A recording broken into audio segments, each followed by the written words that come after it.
জগন্নাথ মন্দির অনেক ভিডিওতে দেখেছি, খুবই সুন্দর লাগে বিকেলের দিকে, সন্ধ্যার পরে লাইট জ্বললে। তো তাই জন্য বিকেলের দিক করেই আসলাম। তো চলুন মন্দিরের বাইরেটা আগে দেখাবো, তারপরে ভেতরে গিয়ে জগন্নাথ ঠাকুরের দর্শন করাবো।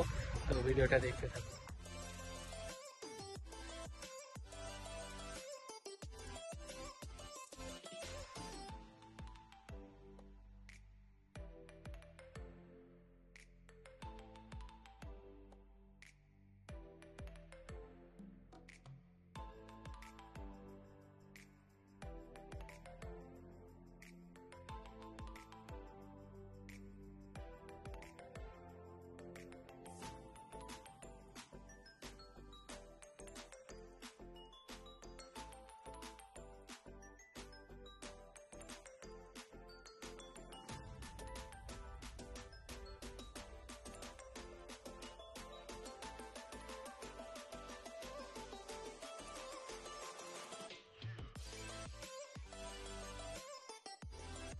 সুন্দর কিন্তু ভেতরটা। তো সামনেই রয়েছে জগন্নাথ, বলরাম, সুভদ্রা এবং ডান দিকে রয়েছে রাম এবং সীতা, আর এদিকে লক্ষ্মণ, আর ওই সাইডে রয়েছে বজরংবলী।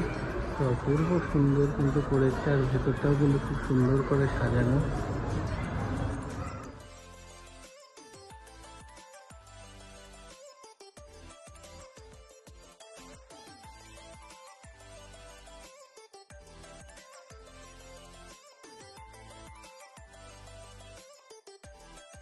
এই ভিউটার জন্য ওয়েট করছিলাম, অপূর্ব সুন্দর লাগছে কিন্তু দেখতে। এই সন্ধ্যাবেলা লাইটটা জ্বলার পরে কিন্তু খুবই সুন্দর লাগে। আপনারা আসুন, এই মন্দিরটা একদম নতুন হয়েছে।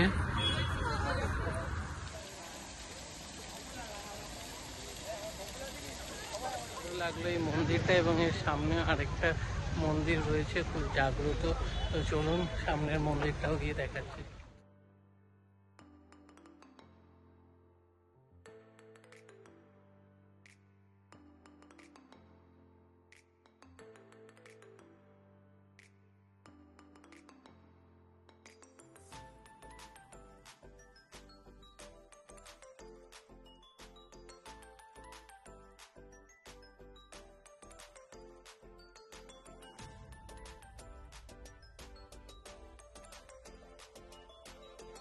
এই মন্দিরে বেশ ভালো লাগবে। এটা কিন্তু সকাল 6টা থেকে দুপুর 12টা অবধি খোলা থাকবে, আবার বিকেল 5টা থেকে রাত্রি 8টা অবধি ওপেন পাবেন। তো ভিডিওটা ভালো লাগলে ওটা লাইক করবেন, শেয়ার করবেন, চ্যানেলটা সাবস্ক্রাইব করে দেবেন। আবার দেখা হবে নতুন ভিডিও।